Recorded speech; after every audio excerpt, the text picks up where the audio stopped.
आपकी आज की क्लास बीए फर्स्ट ईयर के लिए है। Good morning students.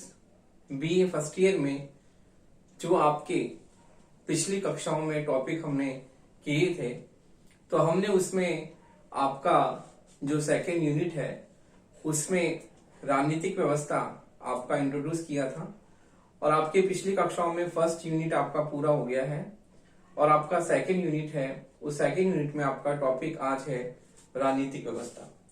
तो पिछली कक्षा में मैंने आपको राजनीतिक व्यवस्था के बारे में बताया था कि राजनीतिक व्यवस्था जो है समाज की अन्य जो व्यवस्थाएं हैं वो अन्य व्यवस्थाओं में से एक क्या है, उप व्यवस्था है। जैसे समाज में सामाजिक व्यवस्था जो होती है उस सामाजिक व्यवस्था की एक उप व्यवस्था क्या है, राजनीतिक व्यवस्था है। जिस प्रकार से समाज में सामाजिक, आर्थिक, धार्मिक, राजनीतिक कई तरह की व्यवस्थाएं होती हैं और ये सामाजिक व्यवस्था के अंतर्गत समाज में जितनी भी व्यवस्थाएं होती हैं ये उप व्यवस्थाएं हैं। तो इस प्रकार जो राजनीतिक व्यवस्था है वो भी सामाजिक व्यवस्था की एक उप व्यवस्था है। और पिछली कक्षा में मैंने आपको बताया था कि किस प्रकार से जो है राजनीतिक व्यवस्था का मतलब है राजनीतिक क्रियाएं, राजनीतिक अभिक्रियाएं, इनसे जो भी इसका संबंध है, राजनीतिक संस्थाओं, राजनीतिक व्यवस्थाओं से इसका संबंध है। जैसे कि सामाजिक व्यवस्था का संबंध समाज में होने वाले क्रियाकलाप, सामाजिक गतिविधियों से संबंधित है सामाजिक व्यवस्था का। आर्थिक व्यवस्था का आर्थिक क्रियाकलापों, आर्थिक व्यवस्था से संबंध है। धार्मिक व्यवस्था का धार्मिक विश्वास, धार्मिक मान्यताएं, धार्मिक जो भी बिलीफ्स हैं, धार्मिक रीति रिवाज, उनसे उसका संबंध है। इस प्रकार से राजनीतिक व्यवस्था का संबंध जो भी राज्य व्यवस्थाएं हैं, सरकार है, शासन व्यवस्था है, किस प्रकार से संचालित होती है, किस प्रकार से इसमें शासन की महत्वपूर्ण गतिविधियां, शासन की क्रियाविधि, शासन के कार्य संचालन, सरकार का किस प्रकार से जो होता है संरचना होती है, ये सब इसमें शामिल होती है।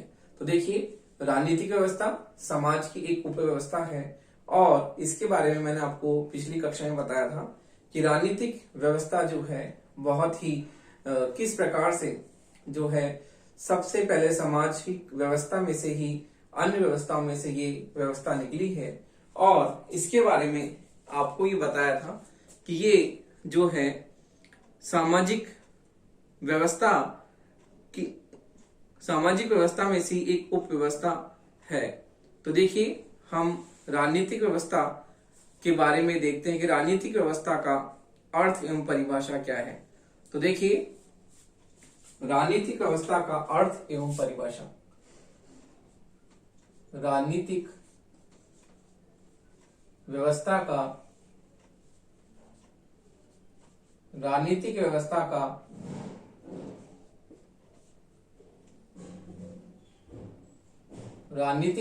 का अर्थ एवं परिभाषा हम एक बार फिर वापस से समझ लेते हैं कि इसका अर्थ परिभाषा क्या होती है।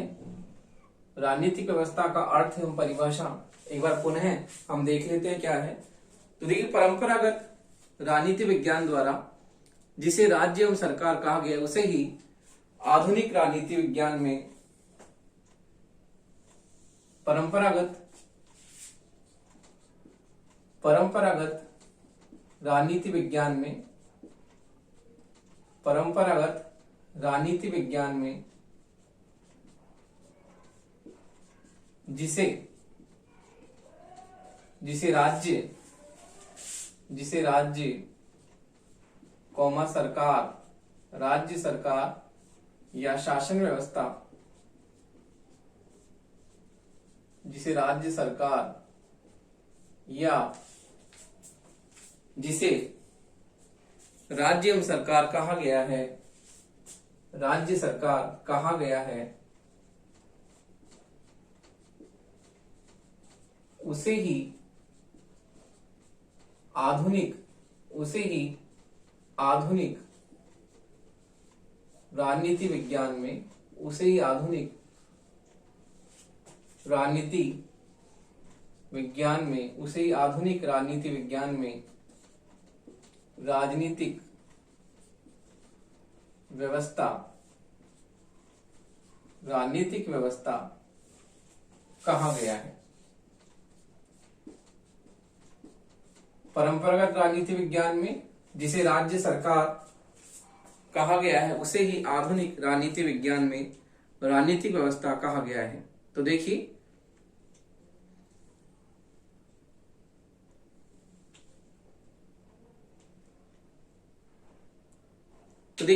परंपरागत राजनीति विज्ञान में जिसमें हम केवल औपचारिक संस्थाएं की बात करते हैं, राज्य और सरकार को ही इसमें शामिल करते हैं, लेकिन आधुनिक राजनीति विज्ञान में इसका जो दायरा है वो बहुत ही व्यापक है और जिसे हम राजनीतिक व्यवस्था कहते हैं उसमें इसके कार्य क्षेत्र में हम शक्ति, सत्ता, वैधता, इस प्रकार से जो भी अनौपचारिक संस्थाएं हैं वो सब इसके अध्ययन क्षेत्र में शामिल होती है। तो देखिए परंपरागत राजनीति विज्ञान में जिसका संबंध राज्य और सरकार से ही हम लेते हैं, लेकिन आधुनिक राजनीति विज्ञान में इसका आशय हम है शक्ति, सत्ता, वैधता और जो है अनौपचारिक संस्थाएं जो भी है धर्म, जाति, वर्ग, दबाव समूह आदि संस्थाओं का अध्ययन भी हम इसमें शामिल करते हैं। तो इसलिए आधुनिक राजनीति विज्ञान में इसका जो दृष्टिकोण है वो बहुत ही व्यापक हो जाता है परंपरागत क्षेत्र की तुलना में,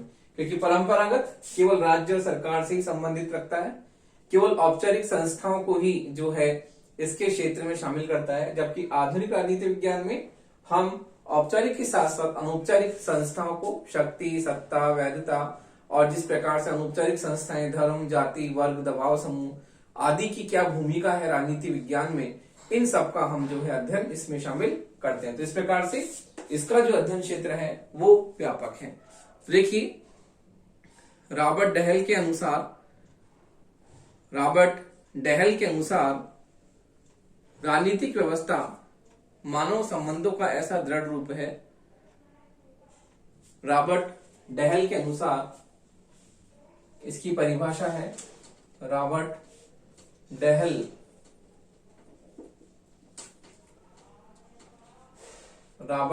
के अनुसार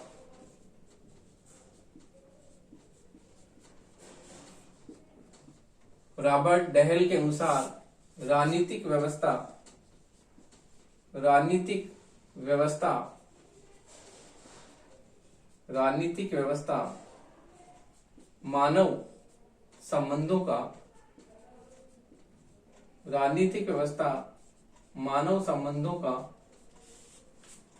मानव संबंधों का ऐसा दृढ़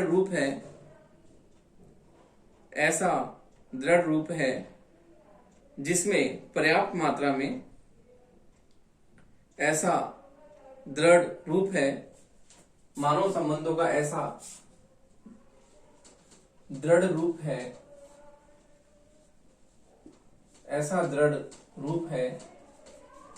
जिसमें नियंत्रण,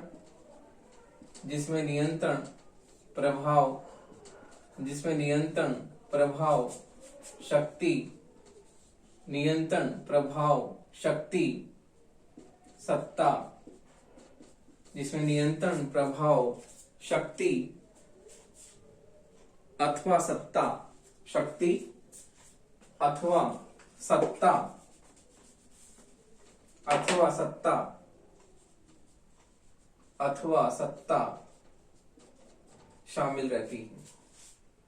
अथवा सत्ता शामिल रहती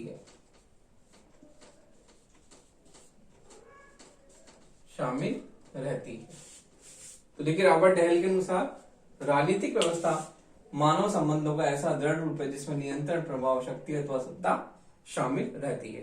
तो इस प्रकार रॉबर्ट डहल ने राजनीतिक व्यवस्था का जो दृष्टिकोण, जो इसका विषय क्षेत्र लिया है वो परंपरागत राजनीति विज्ञान से व्यापक है, जिसमें शक्ति, सत्ता, नियंत्रण, प्रभाव और आदि जो अनौपचारिक संस्थाएं हैं उनको इसने राजनीति विज्ञान के अध्ययन क्षेत्र में शामिल किया है।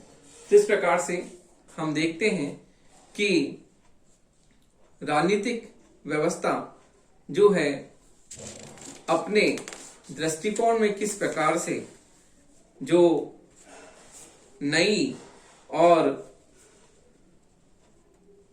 अन्य तत्वों को इसमें शामिल करती है और इसका दृष्टिकोण जो है वो परंपरागत राजनीति विज्ञान से व्यापक है। तो देखिए डेविड ईस्टन ने जो है डेविड ईस्टन के अनुसार हम इसकी परिभाषा देखते हैं वो क्या है। तो देखिए डेविड ईस्टन के अनुसार राजनीतिक व्यवस्था डेविड ईस्टन के अनुसार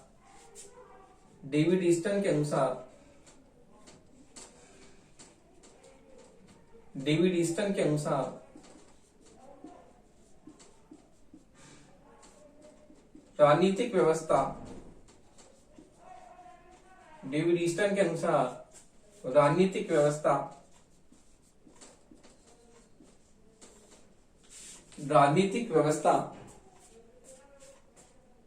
किसी समाज में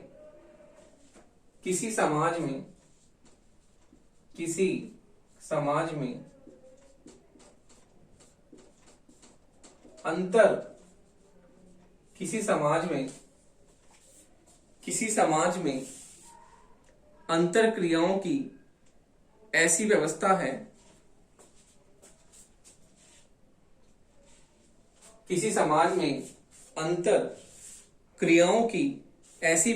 अंतर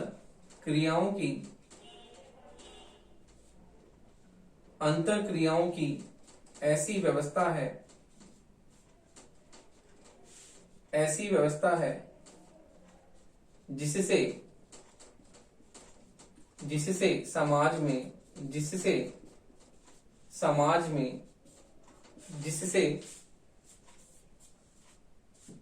जिससे समाज में मूल्यों का सत्तापूर्ण तथा बंधनकारी वितरण किया जाता है।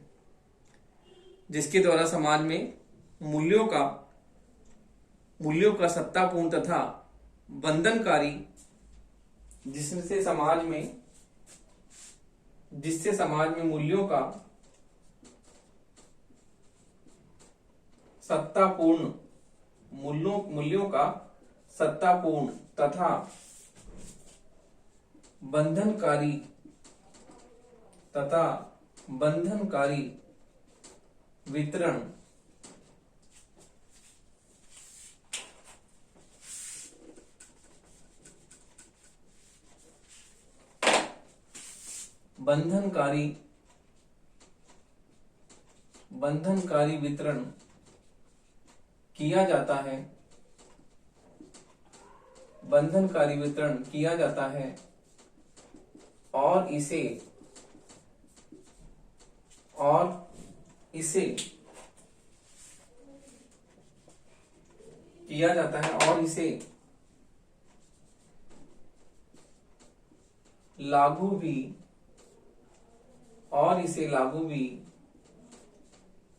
बंधनकारी वितरण किया जाता है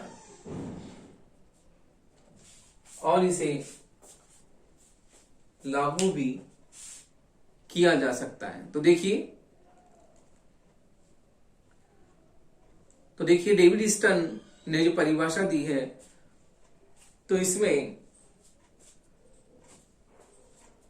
अंतर क्रियाओं की ऐसी व्यवस्था माना गया राजनीतिक व्यवस्था को जिससे समाज में मूल्यों का सत्तापूर्ण तथा बंधनकारी वितरण किया जाता है और इसे लागू भी किया जाता है। तो देखिए यहाँ पर डेविड ईस्टन की परिभाषा में मूल्यों का जो अर्थ है, मूल्यों से जो हमारा तात्पर्य है वो मूल्य क्या है, समाज में जो सरकार के द्वारा जो नीति और जो निर्णय लिए जाते हैं और जो महत्वपूर्ण एवं आधारपूर्ण निर्णय जो राजनीतिक व्यवस्था लेती है और जिसके आधार पर सत्ता द्वारा कानून बनाए जाते हैं। तो राजनीतिक व्यवस्था जिन महत्वपूर्ण निर्णयों को लेती है और वो महत्वपूर्ण निर्णय किस प्रकार से जो है सत्ता द्वारा कानून के रूप में अपना जो है अस्तित्व लेते हैं, जो कानून के रूप में प्रभावी होते हैं और कानून के रूप में प्रभावी होने के कारण उसे जन सामान्य पर लागू किया जाता है। तो इस प्रकार यहाँ पर डेविड ईस्टन की परिभाषा में मूल्यों का जो हमारा तात्पर्य है वो मूल्यों से हमारा तात्पर्य वही है जो कि राजनीतिक व्यवस्था के द्वारा जो भी महत्वपूर्ण निर्णय लिए जाते हैं, जो महत्वपूर्ण निर्णय राजनीतिक व्यवस्था लेती है और जिनके आधार पर सत्ता द्वारा कानून बनाए जाते हैं और जिन्हें संबंधित पक्षों पर लागू किया जाता है। तो इस प्रकार से डेविड ईस्टन की जो परिभाषा है वो राजनीतिक व्यवस्था का बहुत ही व्यापक स्वरूप जो है हमें दिखाई इसमें पड़ता है। किस प्रकार से जो है राजनीतिक व्यवस्था मूल्यों को से हमारा तात्पर्य जो राजनीतिक व्यवस्था द्वारा लिए जाने वाले महत्वपूर्ण निर्णय हैं, और वो महत्वपूर्ण निर्णय किसके द्वारा लिए जाते हैं? सत्ता के द्वारा। सत्ता उन निर्णयों को लेती है और कानूनों के रूप में उन्हें क्या करती है? जन सामान्य पर लागू करती है। तो इस प्रकार डेविड ईस्टन जो है इसकी परिभाषा के द्वारा जो राजनीतिक व्यवस्था का बहुत ही सटीक जो है इसके बारे में बताते हैं। तो इस प्रकार से हम देखते हैं कि राजनीतिक व्यवस्था समाज के सामान्य वातावरण में क्रियाशील होती है और समाज में अनेक व्यवस्थाएं मौजूद हैं। आर्थिक, धार्मिक, सांस्कृतिक, कई तरह की जो है व्यवस्थाएं हैं। और लेकिन राजनीतिक व्यवस्था जो होती है इनसे अंतःक्रिया करती है और राजनीतिक व्यवस्था जो है समाज की अन्य व्यवस्थाओं की एक उप व्यवस्था है। तो इस प्रकार से हम देखते हैं अन्य व्यवस्थाओं से ये अंतःक्रिया क्रियाशील होती है और इस प्रकार जो है समाज की अन्य व्यवस्थाओं की तुलना में राजनीतिक व्यवस्था जो है उसका महत्वपूर्ण लक्ष्य क्या है? सत्ता को प्राप्त करना। तो देखिए अन्य व्यवस्थाओं से ये क्रिया करती है और इसके बाद में इसका महत्वपूर्ण जो इसका विशेषता है अन्य व्यवस्थाओं से जो इसे अलग करती है कि इसके पास में सत्ता का होना। राजनीतिक व्यवस्था के पास में सत्ता होती है, कानून की शक्ति होती है, सरकार होती है और शासन व्यवस्था जो है इसे ही किस रूप में जो है ये सत्ता के द्वारा शासन करती है। तो राज्य व्यवस्था जो होती है किस प्रकार अन्य व्यवस्थाओं से इसे अलग करती है, इसका महत्वपूर्ण जो है पक्ष वो ये है, इसकी विशेषता जो इसे अन्य व्यवस्थाओं से अलग करती है वो ये है कि ये सत्ता से युक्त होती है और सत्ता से युक्त होने के कारण ये अन्य व्यवस्थाओं से इसका बिल्कुल हमें अलग स्वरूप दिखाई देता है। तो इस प्रकार जो है राजनीतिक व्यवस्था समाज की एक उप व्यवस्था होकर भी समाज के जो है लक्ष्यों को प्राप्त करने का कार्य करती है। तो हम देखते हैं अब इसके बाद में जो है राजनीतिक व्यवस्था की अन्य जो है तत्व क्या है उसके बारे में हम देखते हैं।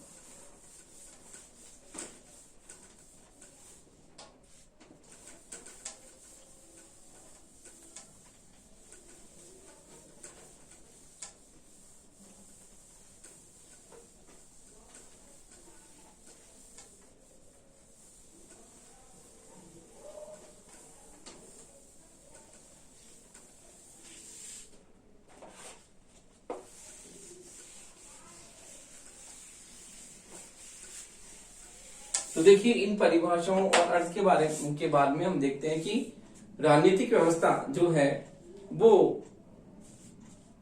अन्य समाज की व्यवस्थाओं की उप व्यवस्था होने के बावजूद भी जो है समाज का महत्वपूर्ण जो है घटक जो है इसे प्राप्त होता है और इस प्रकार जो ये है समाज के लक्ष्यों को प्राप्त करती है। तो राजनीतिक व्यवस्था के प्रमुख गुण अथवा पहलू क्या है हम देखते हैं। राजनीतिक व्यवस्था के प्रमुख गुण, राजनीतिक व्यवस्था के प्रमुख गुण, राजनीतिक व्यवस्था के प्रमुख गुण।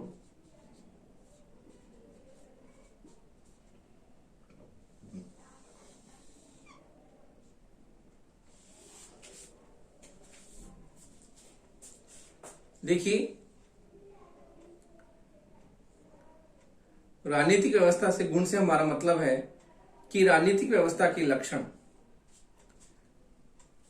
राजनीतिक व्यवस्था के जो आधारभूत लक्षण क्या है उसमें हम देखते हैं।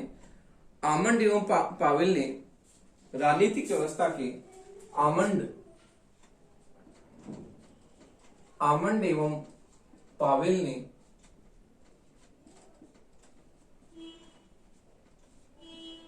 राजनीतिक व्यवस्था के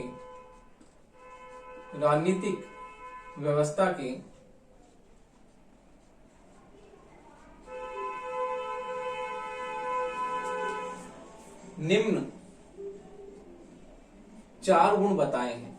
राजनीतिक व्यवस्था के निम्न 4 गुण बताए हैं। तो देखिए वो क्या है, हम देखते हैं। पहला जो गुण है, लक्षण है, वो है औचित्यपूर्ण सत्ता अथवा वैध बाध्यकारिता। तो देखिए औचित्यपूर्ण सत्ता अथवा वैध बाध्यकारिता। औचित्यपूर्ण सत्ता, औचित्यपूर्ण सत्ता, औचित्यपूर्ण सत्ता अथवा वैध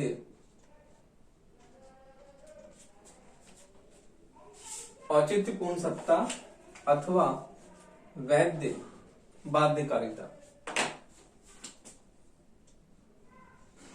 वैध बाध्यकारिता। तो देखिए राजनीतिक व्यवस्था में सत्ता निवास करती है और ये सत्ता क्या होती है, औचित्यपूर्ण होती है, क्योंकि सत्ता सर्वोपरि होती है, कानूनों से युक्त होती है और सत्ता के कानूनों का पालन करना सभी के लिए बाध्यकारी होता है। यदि कोई भी राज्य व्यवस्था अर्थात सत्ता का कोई भी जो है आदेश पालन नहीं करता तो सत्ता उसे दंडित कर सकती है, क्योंकि वो कानूनों से युक्त होती है। तो इस प्रकार सत्ता औचित्यपूर्ण होती है, औचित्यपूर्ण सत्ता से युक्त होती है और इसमें वैध बाध्यकारिता होती है, कानून की शक्ति निहित होती है। इस कारण से सभी लोगों के लिए क्या है, बाध्यकारी है। अगला जो हम देखते हैं कि इसकी व्यापकता। तो देखिए इसकी व्यापकता हम देखते हैं कि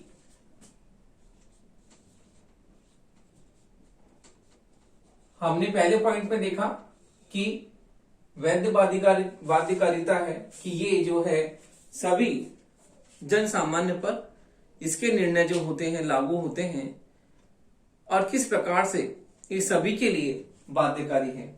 व्यापकता का मतलब सत्ता एक ऐसी संरचना है जिसमें कानून की शक्ति होती है, सत्ता कानून से युक्त होती है और इसलिए इसकी व्यापकता हम देखते हैं कि ये सभी के लिए सर्वव्यापकता हमें इसमें दिखाई देती है कि ये अन्य जो भी उपव्यवस्थाएं हैं, सामाजिक, धार्मिक, सांस्कृतिक, सभी पर जो है इसके नियम और कानून पूरी तरह से लागू होते हैं। ऐसा नहीं है केवल राजनीतिक व्यवस्था पर ही जो है इसके कानून लागू होते हैं, इसके कानून जो है सभी पर समान रूप से लागू होते हैं, चाहे से वो सांस्कृतिक व्यवस्था हो, धार्मिक व्यवस्था हो, सामाजिक व्यवस्था हो या अन्य किसी भी तरह की जो है व्यवस्था हो। जैसे केवल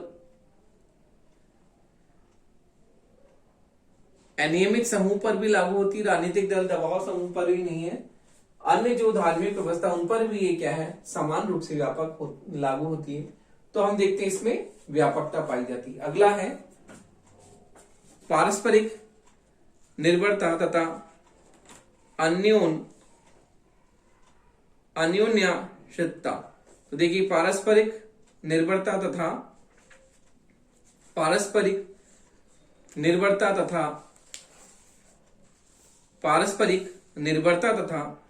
अन्योन्याश्रितता। तो देखिए हम देखते हैं पारस्परिक निर्भरता किस प्रकार से इसमें देखने को मिलती है, तो उसकी बात हम करते हैं। पारस्परिक निर्भरता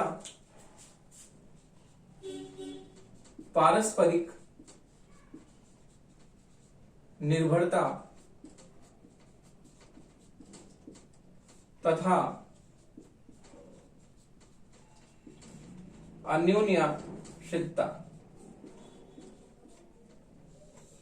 देखिए पारस्परिक निर्भरता इसमें देखने को मिलती है किस प्रकार से जो है राजनीतिक व्यवस्था अन्य व्यवस्थाओं पर आश्रित होती है जैसे देखिए, हम देखते हैं कि राजनीतिक व्यवस्था जो होती है समाज की अन्य व्यवस्थाओं से बहुत ही महत्वपूर्ण रूप से प्रभावित होती है और इसमें समाज की अन्य व्यवस्थाओं से पारस्परिक निर्भरता हमें देखने को मिलती है। तो हम देखते हैं कि राजनीतिक व्यवस्था में समाज की अन्य व्यवस्थाएं, अन्य जो घटक हैं वो एक दूसरे पर आश्रित होते हैं। जैसे कि राजनीतिक व्यवस्था जो है वो समाज की अन्य जो उप व्यवस्थाएं होती हैं उन पर आश्रित होती हैं, घटक जो एक दूसरे पर आश्रित होते हैं। तो हमें इसमें पारस्परिक निर्भरता और अन्योन्याश्रितता देखने को मिलती है। जिस प्रकार से हम देखते हैं, जैसे कि राजनीतिक व्यवस्था में किसी एक भाग में परिवर्तन आने पर उसके अन्य भाग भी परिवर्तित होते हैं।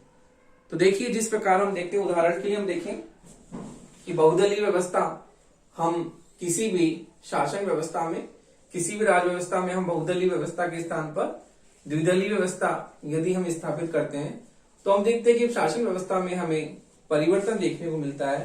तो हमें देखते हैं कि किस प्रकार से शासन में हम परिवर्तन करने पर हमें पूरी तरह से परिवर्तन देखने को मिलता है। तो हम ये देखते हैं कि इसमें जो है, यदि राजनीतिक व्यवस्था परिवर्तित होती है तो हम देखते हैं कि प्रशासनिक व्यवस्था भी राजनीतिक व्यवस्था से पूरी तरह से प्रभावित होती है और राजनीतिक व्यवस्था में मौजूद जो आर्थिक समूह जो होते हैं वो भी अंतःक्रिया करते हैं। तो इस प्रकार से हम देखते हैं कि यदि हम राज्य व्यवस्था में परिवर्तन करते हैं तो प्रशासनिक व्यवस्था, उसके साथ साथ आर्थिक व्यवस्था, उदाहरण के द्वारा मैं आपको समझा रहा हूं। तो इस प्रकार से हम देखते हैं कि एक व्यवस्था में परिवर्तन होने पर दूसरे जो अन्य व्यवस्थाएं जो होती हैं एक दूसरे पर आश्रित होने का, उनमें भी परिवर्तन क्या होता है, सहज रूप से होता है। तो इसलिए हम देखते हैं कि राजनीतिक व्यवस्था में पारस्परिक निर्भरता तथा अन्योन्याश्रितता पाई जाती है। अगला पॉइंट है सीमाओं का अस्तित्व। तो देखिए, सीमाओं का अस्तित्व हमें इसमें देखने को मिलता है कि सीमाओं का अस्तित्व, सीमाओं का अस्तित्व,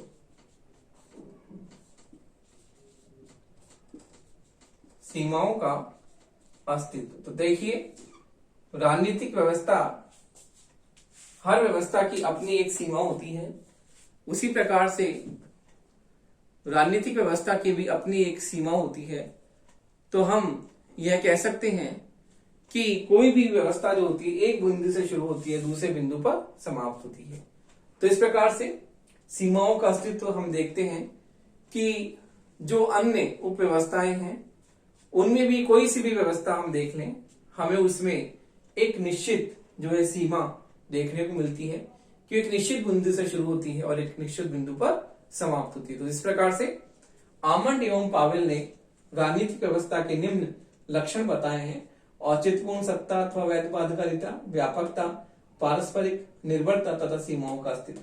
तो इस प्रकार से राजनीतिक व्यवस्था के ये प्रमुख लक्षण आमंड एवं पावेल ने जो है प्रमुख रूप से जो है इनका जो है अपने विचारों में इन्हें प्रतिपादित किया है।